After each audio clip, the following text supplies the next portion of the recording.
Buenos días, buenas tardes, buenas noches. En este video vamos a hacer un breve análisis de lo que fue la necesitada victoria de River en condición de local frente a Arsenal. Digo necesitada y necesaria también podemos decir, porque el equipo no mostró lo mejor de su repertorio. A mi entender fue justo ganador del partido porque generó bastantes situaciones de gol y terminó siendo efectivo en base a las ocasiones que propinó en el arco del elenco de Sarandí, pero volvió a tener algunas dudas defensivas bastante notorias que creo que ya de por sí no van a ser resueltas hasta que regresen ciertos jugadores al once titular. Por eso mismo ahí es donde me parece que falla el DT a la hora de realizar cambios, sobre todo en el entretiempo y también en el transcurso de la segunda parte. Pero de todo eso vamos a ir hablando durante el video. Vamos a estar también refiriéndonos a lo que sucedió en el partido en sí, porque más allá de que, como dije, el equipo no mostró su mejor faceta, hubo momentos de buen fútbol, volvió a poner desde el arranque algunos jugadores que sí o sí tienen que ser titulares y que no lo habían sido en el último cotejo oficial frente a Vélez el Liniers, y después voy a hacer un breve análisis de algo que llama bastante la atención, en mi opinión de manera negativa, y es que nuevamente el Diablito Echeverri no sumó ni un minuto. Yo entiendo que no va a ser el salvador del equipo, ni nos va a demostrar grandes cosas en poco tiempo, pero me parece que debería tener más minutos dentro del campo de juego. ¡Empecemos! Vamos a comenzar haciendo un breve comentario, como hago siempre, de cada uno de los 11 jugadores que arrancaron ayer el partido como titulares. Generalmente también hablo de algunos de los que ingresaron en el segundo tiempo, pero la realidad es que De Michelis los primeros 3 cambios los hizo en el minuto 33 de la segunda parte. O sea, ningún jugador de los que entró desde el banco jugó más de 15 minutos, por lo que no me parece apropiado hacer un comentario acerca de estos futbolistas, pero sí de los 11 titulares. Hubo alguna que otra sorpresa en la formación, ahora les voy a estar contando. Franco Armani fue el arquero, acá no hubo ninguna sorpresa. Muy dubitativo, inseguro y responsable del gol de Arsenal, a mi entender. Es algo que lamentablemente no ha podido mejorar en este último tiempo Armani. Si bien es cierto que quizás este es el primer gol que le hacen a River en esta Copa Liga Profesional con responsabilidad del arquero, porque los anteriores habían sido de pelota parada y quizás otros con cierta poca fortuna, pero en esta oportunidad es responsable. Después es cierto que termina tapando un mano a mano y eso evitó que Arsenal pudiera empatar el partido. Sin embargo, termina generando, sobre todo en este partido, más dudas que certezas. El lateral derecho fue Santiago Simón, decidió seguir apostando De Michelis por el joven jugador de River. Para mí no estuvo bien en esta oportunidad, en ataque no pudo hacer lo que había hecho contra Barracas, que por lo menos había pesado en ese sector, y defensivamente está claro que le cuesta, y le va a costar siempre, o por lo menos en el transcurso de estos 6 meses. Es muy difícil que un jugador ofensivo aprenda a defender prácticamente a la perfección con tan solo 3-4 partidos, por lo que veremos si De Michelis sigue apostando al juvenil en ese lugar, o si en definitiva entra algún otro futbolista para jugar como marcador de punta diestro. Volvió Paulo Díaz como primer zaguero central y si bien es cierto que no le pudo dar la solidez necesaria al equipo, por lo menos creo yo que en la pelota parada se siente el regreso del chileno porque gana bastante más de arriba de lo que ganaba Mamana, y eso es un aspecto positivo teniendo en cuenta la gran cantidad de goles en contra de balón detenido que le han convertido a River, y en este partido por suerte no sucedió. Ramiro Funes Mori fue su acompañante, veremos si va a seguir como titular. Para mí no tuvo un buen partido. Es cierto que tiene algunas situaciones en las cuales logra destacarse porque corta algunos balones, es un jugador que a la hora de tirar pelotazos con zurda y a banda cambiada lo hace bastante bien, pero en definitiva no logra transmitir esa seguridad que se necesita. No veo bastante ilógico que en el próximo partido o juegue Héctor David Martínez o si en definitiva si está González Pires vuelva a la saga central. Y la sorpresa pasa para mí por quién fue el lateral izquierdo, porque si bien estuvo Casco ahí, que Enzo Díaz haya sido suplente llama la atención. Veremos quién juega el próximo jueves contra el Atlético Tucumán. Casco en ofensiva aportó mucho más de lo que generalmente aporta por el costado derecho, de lo que aportó durante la primera mitad del año, pero defensivamente sigue sufriendo, no está del todo sólido y por eso mismo lo ha sentido mucho River, sobre todo en la segunda parte. Enzo Pérez fue el capitán del equipo, me parece que ya no es responsabilidad tanto suya, sobre todo en el segundo tiempo el hecho de quedar tan solo. De Michelis tardó mucho en hacer los cambios, porque en el primer tiempo cuando estuvo entero Le dio para jugar solo de mediocampista central porque a la hora de distribuir la pelota claramente es de lo mejor que tiene no solo River sino el fútbol argentino, y estuvo bien ocupando los espacios, pero cuando se cansó y Arsenal repuntó y se avanzó dentro del campo, está claro que Enzo lo sintió muchísimo. De la Cruz jugó junto a él y fue el mejor jugador del equipo nuevamente, un verdadero golazo el segundo que marca, corre los 90 minutos, aguantó todo el partido más allá de haberse ido a jugar con su selección y sin lugar a dudas hoy por hoy es la gran figura del equipo. También como mediocampista jugó Nacho Fernández, que se rotaba con De la Cruz a la hora de ver quién iba un poco más en ofensiva y quién retrocedía. Correcto partido de Nacho, sin destacarse demasiado, pero sin tampoco fallar tanto como en otros compromisos. Lanzini y Barco pueden entrar en la misma bolsa porque los dos tuvieron partidos aceptables, pero sin terminar de definir las jugadas como deberían hacerlo, teniendo en cuenta que después de Borja, del que ahora voy a hablar, deberían ser los futbolistas que más oportunidades tengan para convertir. Y si mal no recuerdo, no tuvieron ninguna chance para concretar más allá de algún disparo un tanto errado de media distancia por parte de cada uno de los dos. Me parece que deben ajustar eso porque River los necesita, sobre todo de cara al arco. Y Borja, después de la Cruz, terminó siendo el segundo mejor del partido porque abrió el resultado con una muy linda definición. No sabemos si fue un tanto fortuita o en definitiva quiso poner la pelota por encima del arquero de Arsenal, pero volvió a marcar un tanto y en el segundo tiempo pateó muy bien el penal. El colombiano volvió a gritar después de bastante tiempo. Vamos ahora a dividir el análisis en los dos tiempos del partido, como hago absolutamente siempre. En la primera parte, River para mí hizo unos 45 minutos bastante buenos en general, sobre todo porque el equipo estuvo muy entero físicamente y eso es muy importante, sobre todo porque va a ser la gran diferencia, sobre todo en los primeros minutos de la segunda parte donde el equipo se cayó totalmente, y además el hecho de haber encontrado la apertura del marcador rápido por el gol que recién mencioné que marcó Borja prácticamente le dio muchísima tranquilidad en lo que respecta a llevar el partido como River quería y no como Arsenal esperaba. De hecho, contra Barracas Central, cuando había jugado la última vez en el Monumental, el equipo visitante había marcado primero y si bien River después ganó 5-1, la realidad es que esa etapa inicial fue muy floja. Si le sumamos que el primer tiempo contra Vélez el Liniers fue de lo peor que vimos en el año por parte de los dirigidos por Martín de Michelis, está claro que esta primera etapa terminó siendo buena. Si a eso también le sumamos que se fue con 2 goles de ventaja al entretiempo por el tanto mencionado del colombiano y después un verdadero golazo de Nicolás de la Cruz desde afuera del área, hay que decir que este primer tiempo de River fue muy positivo. Ahora voy a mencionar lo que pasó en la segunda parte y donde se cayó, no todo, porque como River terminó ganando, está claro que lo que hizo en esos primeros 45 minutos sirvió, pero aún así el equipo no supo resolver algunas dudas, tanto de los jugadores dentro de la cancha que cometieron errores bastante ilógicos, como también el DT que tiene que aportar lo suyo y por lo menos hasta este momento en la Copa Liga Profesional no lo viene haciendo, pero de eso voy a hablar más adelante.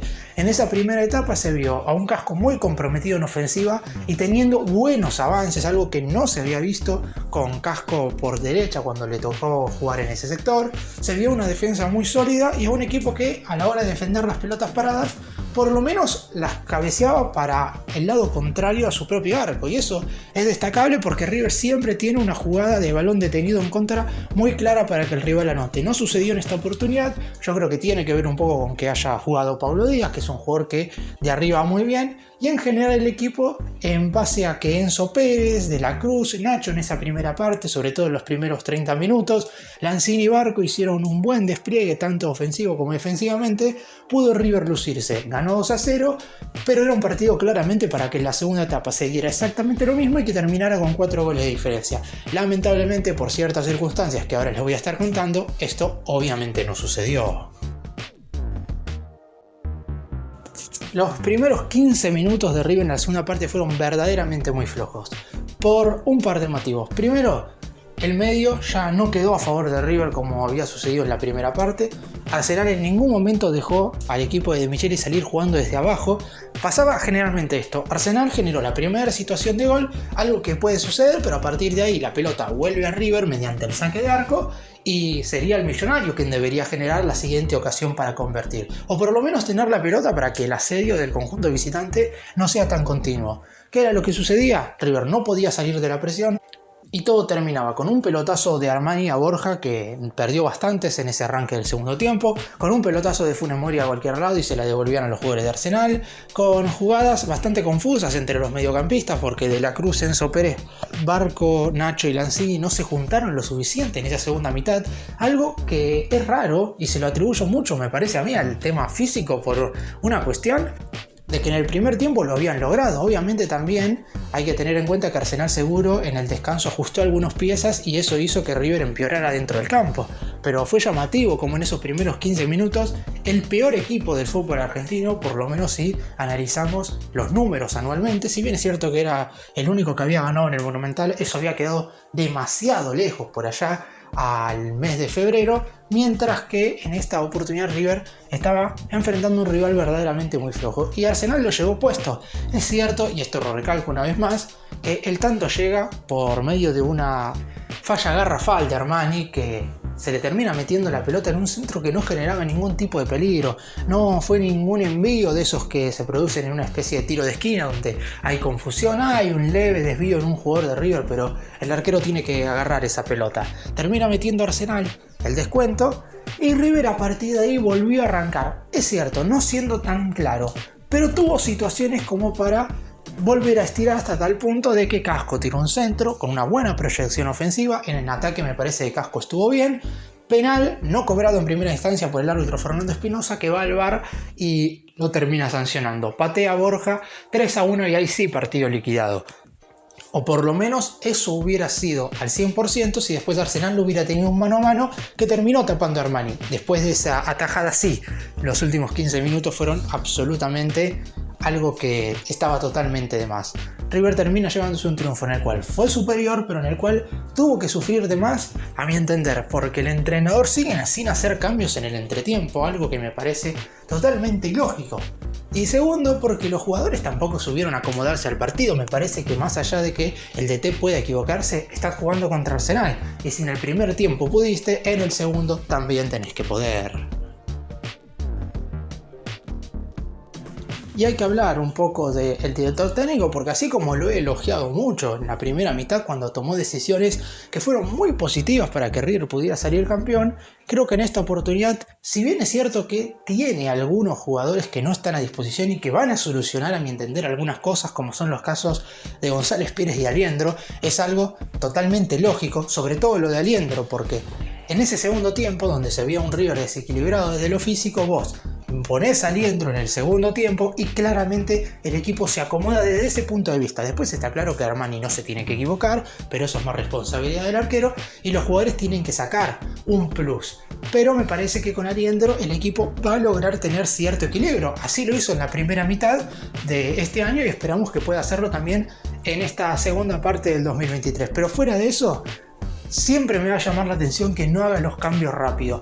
Me parece que ya es un error bastante constante, porque una cosa es que vos no quieras hacer tantos cambios consecutivos, que eso es algo que puede llegar a pasar. Pero si ya de por sí ves que el equipo no está funcionando, a los 10 minutos del segundo tiempo nos dábamos que el equipo estaba mal dentro de la cancha. Lo lógico ya hubiera sido meter una modificación. Si el jueves hay otro partido, no es que al que sacás lo estás borrando para siempre. Va a poder ingresar como titular. Si River el primer tiempo para mí estuvo a la altura. No digo que haya jugado unos 45 minutos bárbaros, pero el primer tiempo, si lo comparamos con lo que había mostrado River en este torneo, en esta Copa Liga Profesional, habían sido buenos. Pero el DT, cuando el equipo baja una marcha, tiene que saber reaccionar rápidamente. Por suerte, y esto me parece que es lo positivo, River estaba jugando con un rival muy pero muy inferior. Había sacado ya la ventaja en el primer tiempo y eso es bueno porque más allá de estar en un bajo nivel, tampoco es fácil que Arsenal te meta los 2 goles. Repito, si Armani no se equivocaba, a lo mejor River terminaba con la valla invicta más allá de no haber jugado bien en el arranque del segundo tiempo. Pero me parece que el DT debe empezar a ser más rápido en las reacciones dentro de lo que respecta a las modificaciones en el segundo tiempo. Y después, y esto lo vengo diciendo también durante todas las semanas, me parece que el Diablito Echeverri tiene que tener más minutos. No es una cuestión de que vaya a ser el salvador, a lo mejor entra y pierde todas las pelotas, a lo mejor no hace ningún tipo de diferencia. Eso puede llegar a pasar, más allá de que sea la máxima joya de las divisiones inferiores de River, está claro que no lo vas a poner y va a eludir a 5 jugadores y va a destrabarte un partido, más allá de que el encuentro estaba medianamente destrabado. pero recordemos que se va a ir con la sub-17, va a jugar el Mundial ahora en Indonesia y no lo va a tener River seguramente ya para mediados de octubre. Me imagino que el partido contra Talleres por la 8ª fecha de esta Copa Liga Profesional, antes de la fecha FIFA que se va a estar llevando a cabo en el próximo mes, ese va a ser el último cotejo de Echeverri. O sea, le quedan 4 partidos: contra Atlético Tucumán, contra Banfield, el Superclásico, y contra Talleres. De esos 4, 2 son de local. Si tomamos en cuenta este contra Arsenal, eran 3 de local de los 5 antes de la siguiente fecha FIFA. Y Echeverri debería haber ingresado unos minutos. Yo entiendo que si quería poner un delantero, como terminó poniendo a Matías Suárez, o si quería poner un mediocampista más, como terminó poniendo a Zuculini, obviamente Echeverri no es opción. Pero teniendo en cuenta que no habías hecho cambios hasta el minuto 33 del segundo tiempo y que ya el encuentro estaba totalmente terminado, me parece que el ingreso de Echeverri, no digo que era necesario, porque repito, necesario no es, pero en definitiva es un jugador que tiene que empezar a sumar minutos de manera más constante, y como ya se va a la Copa del Mundo Sub-17, me parece apropiado ponerlo en el segundo tiempo de este partido. Para cerrar y hablar un poco de lo que viene, si bien recién comenté los próximos partidos que tiene el equipo de De Michelis, próximo jueves desde las 21 horas River va a estar recibiendo a Atlético Tucumán en un partido importante, porque no mencioné nada de cómo se encuentra en este momento la tabla de la zona A de la Copa Liga Profesional. River está quinto, a un punto de meterse entre los 4 mejores. Recordemos que los 4 primeros de los 2 grupos van a estar enfrentándose entre sí en los cuartos de final. Posteriormente habrá semifinales y la final en diciembre. También recordemos que el ganador de esta Copa Liga Profesional va a enfrentar a River en la final del Trofeo de Campeones. Es decir, River puede coronarse con otro título sí o sí antes de que termine el año, más allá de cómo le vaya en este campeonato. Aún así, River tiene que seguir sacando chapa. El próximo partido de local hay que ganarlo. Después se vendrá Banfield de visitante el domingo que viene. Prácticamente no habrá descanso entre un partido y el otro, y me imagino que De Michelis va a hacer una rotación importante. Y después el otro domingo, sí, el 1 de octubre en la Bombonera, el Millonario estará jugando el Superclásico ante Boca. Gracias por mirarnos, suscríbanse, nos vemos en el próximo video.